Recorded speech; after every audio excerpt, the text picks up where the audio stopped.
The Baseball Insiders, we've got insight on the lockout. We've got movement in baseball. We've got Noah Syndergaard landing on the West Coast. We've got Jose Quintana landing close to the East Coast. We've got Robert Murray breaking it all.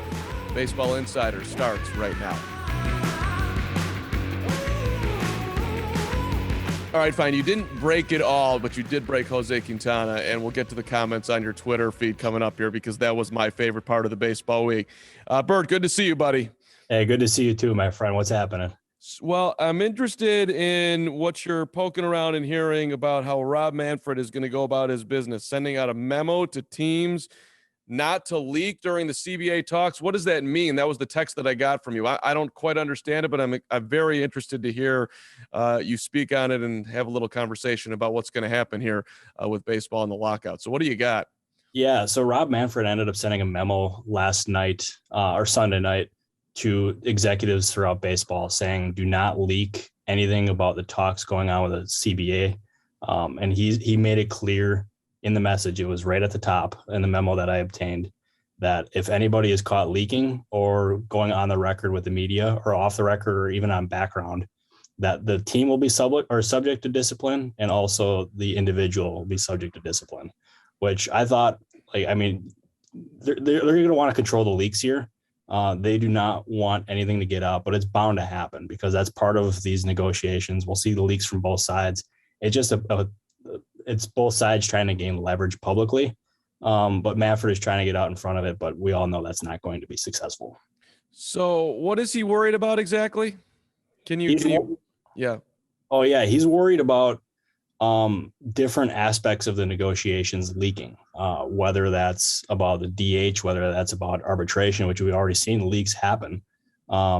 He just does not want anybody to leak just so they can, so they don't risk losing leverage, I guess is the best way to put it. But the commissioner office, baseball in general, has really cut down on leaks. You don't really see things leak until things are done or close. But as I said, there's going to be a ton of leaks with this. It's going to be ugly. It's going to last for a while too. That's the general thought I've gotten from baseball people here. See, I just get very triggered around the ways that organizations, not just in baseball, it's certainly the NFL might be king on this, but people are so worried that such information is going to get out and it's going to be an advantage to a team, or in this case, it's going to be an advantage to the players in negotiations, which just is not true. It doesn't matter what the media knows or doesn't know. There's going to be pressure on Major League Baseball to make a deal. There's going to be financial pressure, sooner than later on the players because they're not billionaires like the owners. I mean, we've seen this play out a zillion times. It's a game of chicken and how much can you get? And, I said that, look, baseball showed during the pandemic that they don't really care about playing games as soon as possible because they know that the stands are not going to be overflowing early in the season. So but you push back on that a little bit, thinking that they actually do want to play a full schedule here, correct? Are you sticking with that?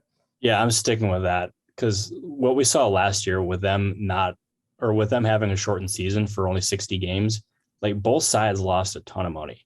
And I just can't see them being eager to have that happen once again. And going back to the original point of why Manfred does not want some of this stuff getting out, is he's a lawyer. He likes to be in control of the message. And when he loses control, that's not the position that he wants to be in.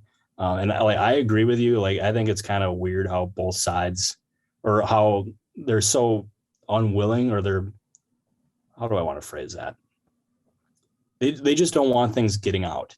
And the fact that they're so uptight about it, I don't get it, but maybe that's just me being biased because my job is to get that stuff out, but accurately, of course.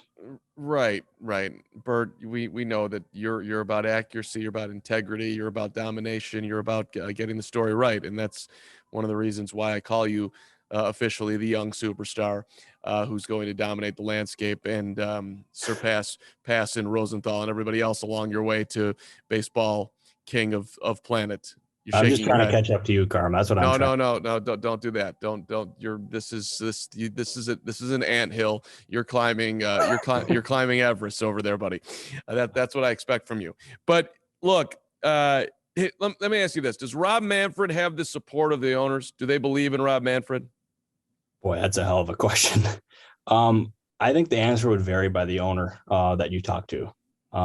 Is my personal opinion on that. I know how the other parties in Major League Baseball feel about Manfred, and it's not so kindly. But yeah, I think it would vary by the owner that you talk to for sure. I mean, I've never heard anybody say a good word about Rob Manfred, really. I mean, that just doesn't happen. That makes two of us. Right. So, but the owners employ him. I don't hear a lot of people saying great things about Roger Goodell either, but I always do hear that the owners love Goodell because he takes all the bullets for the shield and he keeps them out of harm's way as best he can. And that's why he makes $44 million he made this year. But I don't really hear that about, I don't hear that narrative with Manfred as much or at all, really. But he's there, so they have to appreciate him on some level or else they get rid of him, right? No, exactly. Yeah. And also I want to stop you for a second there. Did you say Goodell makes $44 million? I think it's more than that. I think he might do 50. I can look it up here as you're talking, but it's an enormous amount of money. Enormous. That is absolutely absurd. Like, what the heck? I didn't even think he's making more than the players are, Carm. Yeah, he is. He's the commissioner of football, and he's in control a lot of Roger Goodell's salary. 63 million, 63 for the past 2 years, according to the New York Times. That's on a quick Google search here. $63 million. Wow, we're in the wrong industry. I'm convinced of that, Carm. Well, it's interesting too about the money part of it, because and we can move on to some of the signings that are coming up here. But let me just jump to Justin Verlander, because you got 1 year with an option that can pay him up to $50 million with the Astros, and Verlander really is trying to get this last contract. You know how much money you've made in your career to this point? Like, I get it. Get one more big bite of the apple, but I don't think your life is changing at all. I wouldn't think with another huge deal, other than, hey, there's an ego in it and wanting to be paid for what you've done and who you are. I get all that, but I just don't we're all trying to survive in this world, and these guys maybe it's just such a different level. I can't even understand it, Bert. That's what I'm saying, I guess. Why are you worried about money? You've been making millions of dollars for years. You're set. Your kids are set. Your family's set. And unless you want to save the earth yourself, which would be a great thing, and go Mother Teresa, then I think you got enough, dude. That's But congrats to Verlander, another $50 million in the tank. Good for you. Yeah, if I was him, I would take that in a heartbeat. But if we're talking strictly Verlander, he's one of the most competitive people that I've ever met in baseball. And he's not in it for the money exactly. Let me rephrase this. Every player wants to maximize their value. And a lot of these players, they have a very short shelf life. And when you're able to pitch this deep into your career, and you're as good as he is, you want to continue to maximize that value. And I thought that contract for him was extremely rich. That was way more than I was expecting him to get. And I'll give credit to his agent, Mark Pieper, over at ISC Baseball. I thought that was a very nice deal for the player. And sorry about that, Poppy the puppy. Apparently somebody showed up at the Fansided offices. Dan Selke's here. Keep going. That was a nice appearance right there. That was more intelligent than the stuff I usually say. But anyways, I thought that it was a very good deal for the player. And the fact that he was able to get that kind of a contract coming off of Tommy John was a big risk by the Astros, especially usually with deals like that, where it's 1 year for $25 million and there's an option involved. Usually it's either a mutual option or a club option. And the fact that he was able to secure such a deal where it was a player option, I thought was also a win.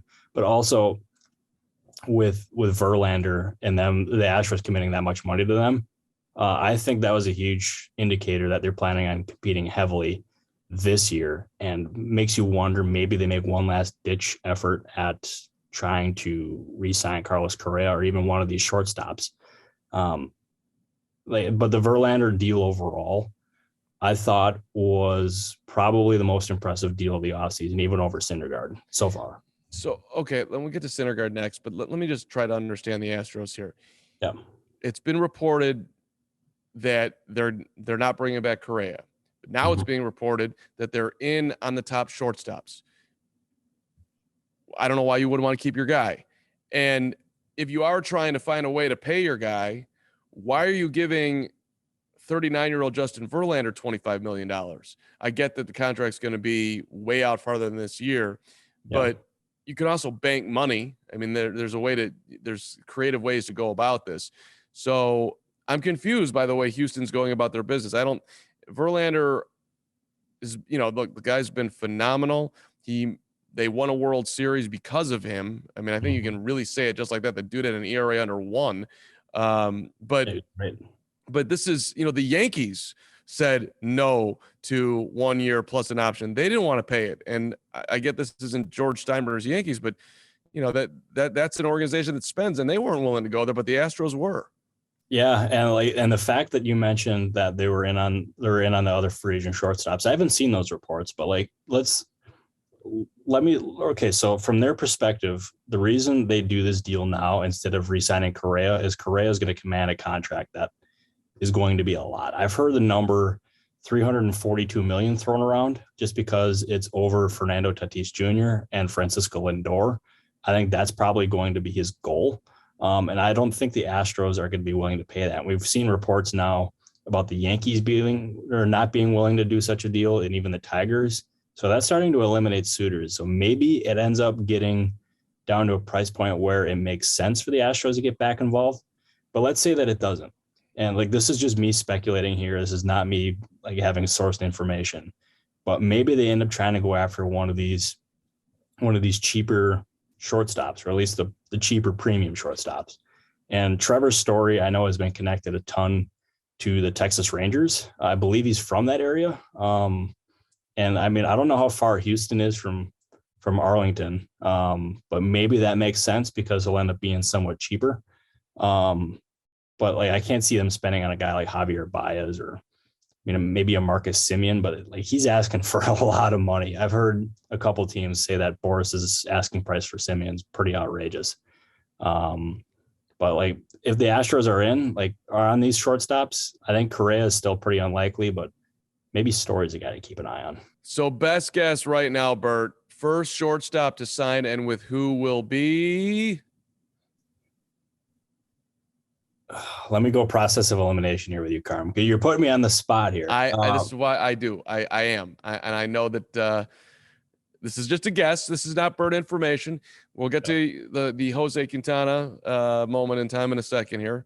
We got a lot to tackle today, but best first guy to go. It's not going to be Trevor Story. It's not going to be Javier Baez. I don't think it'll be Marcus Semien. So to me, it would be either Correa or Corey Seager. I'll go with Seager. That's my current guess at the moment. And part of that is education, or it's an educational guess right there, or an informed speculation on that one, I guess. That he's got a lot of fans throughout baseball. And he's got a lot of concerns that come with him, but his talent is, you can't question that. And these teams are worried. Well, they already know that after a certain amount of time that he's going to have to move to third base. But for a player as talented as him, I think teams are going to be pretty eager to sign him. So I'll go with Seager and then Correa, and then the floodgates just open. But I just don't know if it happens before the lockout or after. That part I'm still pretty uncertain about. Right. You got a guess on Seager? Yankees. I've maintained that one for a month now. So I've even though there was a report yesterday from Joel Sherman of the New York Post that the Yankees really haven't been that in on the free agent shortstops. They've just been monitoring. I still think that at the end of the day, they end up signing Seager, then move him to third base after a little bit of time, and then have Volpe, their top prospect, go into shortstop, because that kid is really freaking good. There's a lot of fans of his throughout baseball, but especially in the Yankees organization. All right, let's move to the Miami Marlins and Sandy Alcantara, who I know you've been in on this, that looks like he's going to be staying in Florida and getting himself a nice extension. Yeah, it's as Craig Mish reported, it's going to end up being in the 5 years to 55 million range if it gets done. Right now, as of 11:22 on Monday morning, there is no agreement in place, but the expectation is that it will get done. And like on the surface, I thought the deal was a little light, admittedly. But like this is a deal that the player really wanted to get done. And the team was motivated to get it done too. And there was certain moments, even throughout the last season, that a deal was getting close, but they just hit standstills. But they were finally able to break through those standstills. And like this deal as of right now is expected to get done. But I also wonder if this is a sign of what's to come in the next 9 or so days with extensions, because I heard even at the GM meetings that a lot of these teams are approaching players about getting extensions, trying to take advantage of the uncertainty that's coming with the CBA negotiations. And by securing players now, you can end up getting them you can give players more money now, but also like save money in the future by like, I don't want to say like what's the opposite of backloading a deal, Carm? That'll be front loading. There we go. Front loading. So these teams are, well, which is always see a lot of teams, I just think it's a bad strategy. A lot of times it's you'd rather kick the can down the road, pay it on the back end, than you end up paying an older player the most that you pay him in a contract. It just doesn't look good. I think it's one of, and the player wants the money now anyway. So for me, it's a kind of an inefficiency that hasn't been taken advantage of as well. Hey, dude, we're going to give you a boatload up front because we can afford it this year. Like a team like, say the Cubs, who maybe aren't ready to win now and have a ton of financial flexibility, and you're trying to figure out a creative way to get in on the shortstops. Hey, Carlos Correa, we'll give you $55 million in year one and let it, something like that, which when you have the flexibility to do it, to me, it makes a whole lot of sense, but you rarely see it go down that way. But anyway, go ahead. No, I think you're totally right. And like, I would expect some of these deals to end up getting done. I don't there's one negotiation that I've kept my eye on for probably about 12 months or so. And like this, I would highly, highly, highly, highly, highly doubt it gets done. But the Pirates have been trying to extend Ke'Bryan Hayes. They're very good young player. And they're very far apart in negotiations, the last I heard. So like, that's one I've tried to keep an eye on. I mean, there's others throughout the league. I can't mention them yet, but like, that's one that I know of. I don't expect it to get done, but I would be very surprised if Alcantara was the last deal to get done here, or extension, I should say. Were you surprised with the Noah Syndergaard deal? New York, the Mets clearly were not prioritizing him, and the Angels swoop in with a 1-year deal, which was about $3 million more than the qualifying offer. So he made a little bit more money, but only a 1-year deal. And on an Angels team that's needs a little bit more help other than Noah Syndergaard, even though he's super optimistic around the talent there. I'm wondering if some other teams are looking around like, why weren't we doing that for Noah Syndergaard? That's a reasonable contract for a potential really high-end guy. Yeah, like going back to our last podcast, I ended it with, it would not surprise me if there was a premium player who ended up signing this week or later this week. And that player was Noah Syndergaard. Like that deal was going to happen before the qualifying offer deadline. And the Angels, it didn't surprise me that they were aggressive with him because he fits exactly what the front office there wants. And that's a guy who can take charge and just overpower opposing hitters, and a frontline guy, no less. I was at the end, I was surprised though that it wasn't the Atlanta Braves, because I reported last week that the Braves were making, they were being aggressive in phone calls, and Syndergaard was a player that they were in on, and they ultimately did not get him. But as far as the Angels and the fit there, I thought that made perfect sense. $21 million is a very good deal for a player of his talent and his caliber. And they're not going to be done, by the way. Syndergaard was just the beginning. Like I could see them being in on an Alex Wood type. We could see him sign before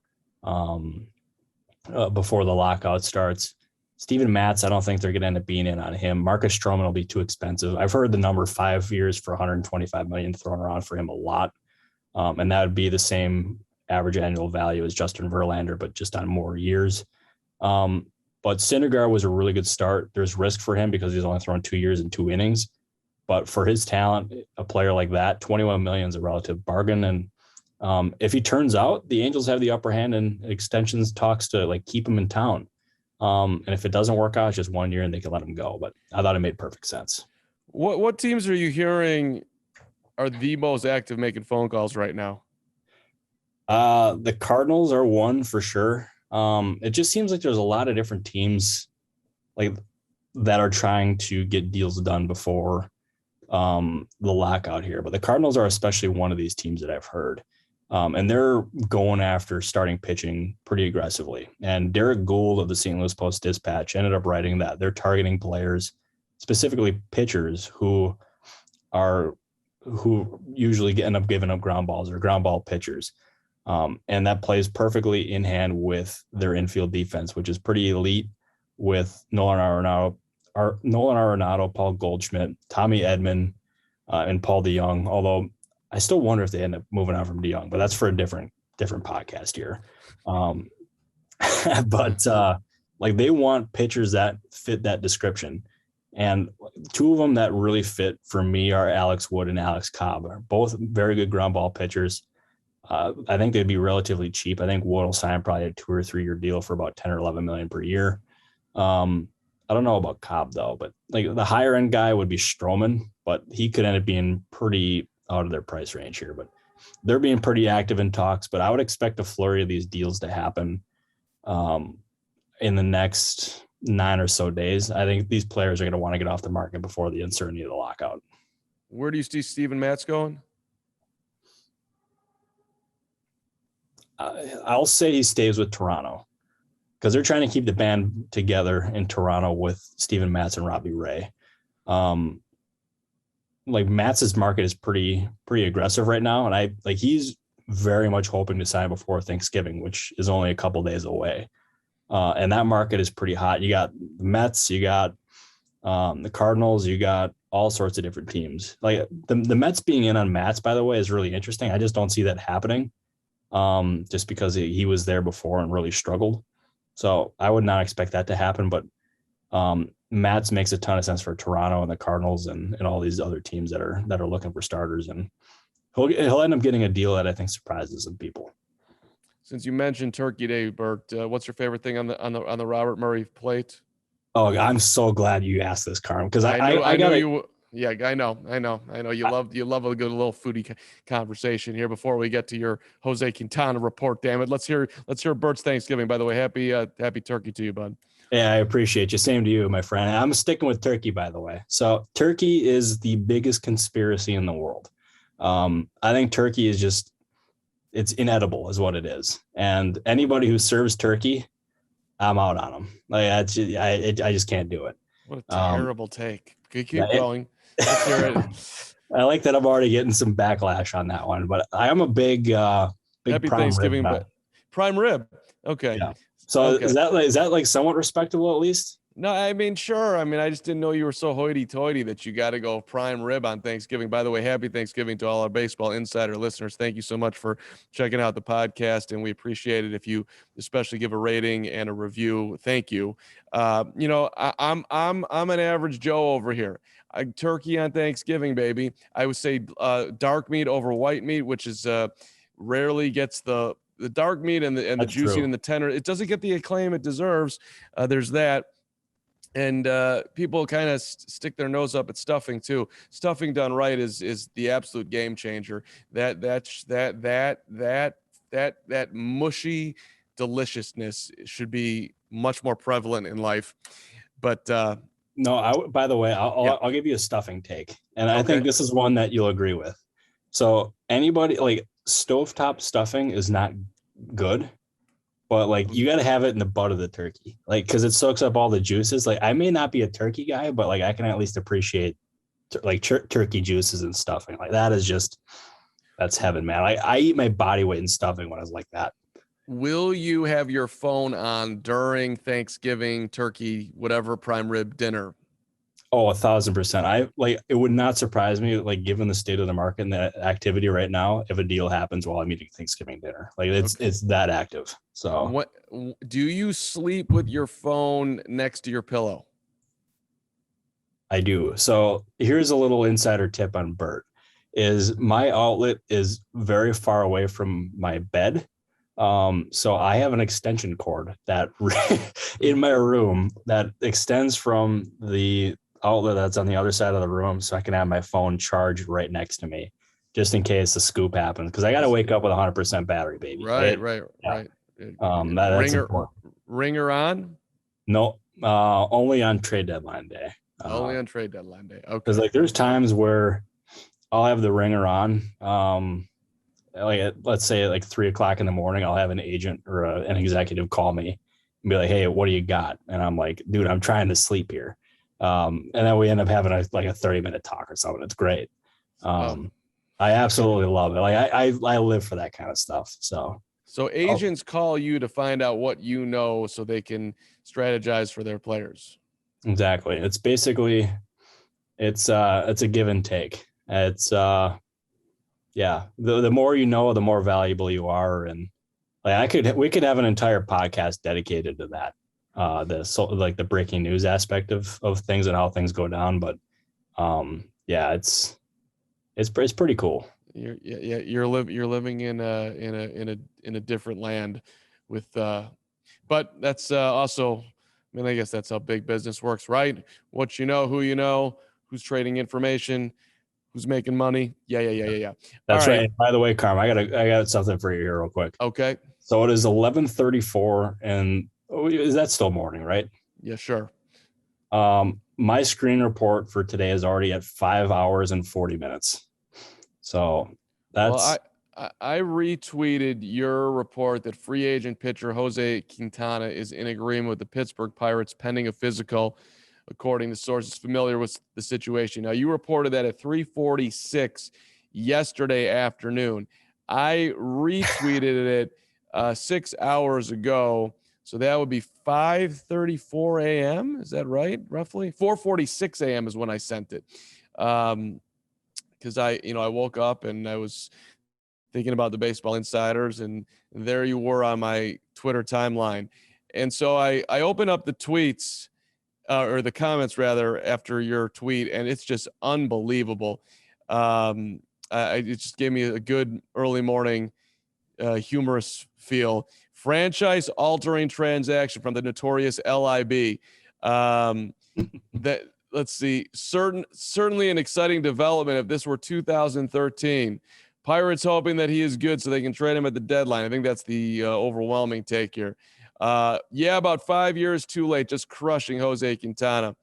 Freaking Pirates buying their way into a championship. That's fantastic. And there's some they'll be sorries, and there's some Cub legends, and there's some stove is burning, the stove is hot. So there was another one in there. It was a quote tweet actually. It was from Katie Wu. Just putting me on blast because at the GM meetings, I was at the bar with her and Russ Dorsey, who's both friends of the show, by the way, big Russ Dorsey guy. And 3 separate times I ended up leaving that group to I left the bar, or I ditched them 3 different times at the bar. Just to go do different stuff. And those guys put me on blast for that every time I break news now. And Katie got me exposed. Russ retweeted it and I had people coming at me. And there was some dude that actually went at Katie for that tweet. I'll pull it up right now. It was the guy's response was, just give us the news. No one gives a fuck about you getting left at the bar. Wow. And people are brutal, man. Geez Louise. Katie ended up fighting back and the guy deleted his account. So the guy got ratioed to death, basically. It's a rough land out there. It's very rough. Let Robert Murray enjoy his time at the having a cocktail during the general manager meetings. Come on, I mean that's not. Katie's on the team. We are Team Katie here at. That's right. So And Team Russ, we got a good squad here.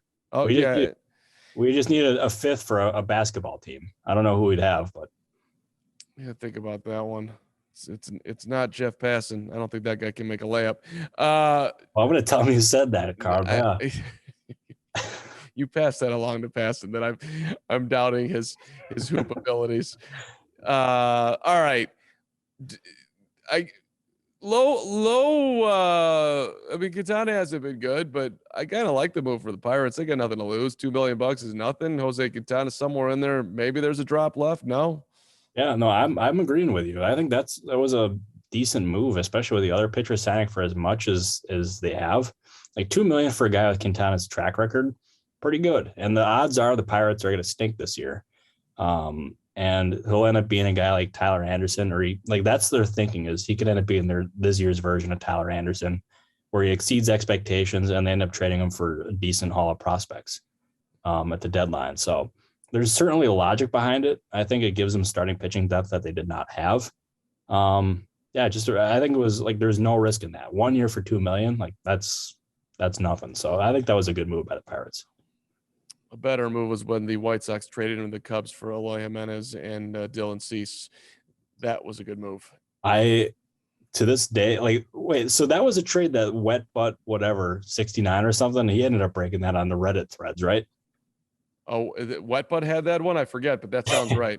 The fact that we just mentioned Wet Butt on the pod, that's life is good. That made my day right there. Do you know Wet Butt? I don't, but I would absolutely love to meet Wet Butt.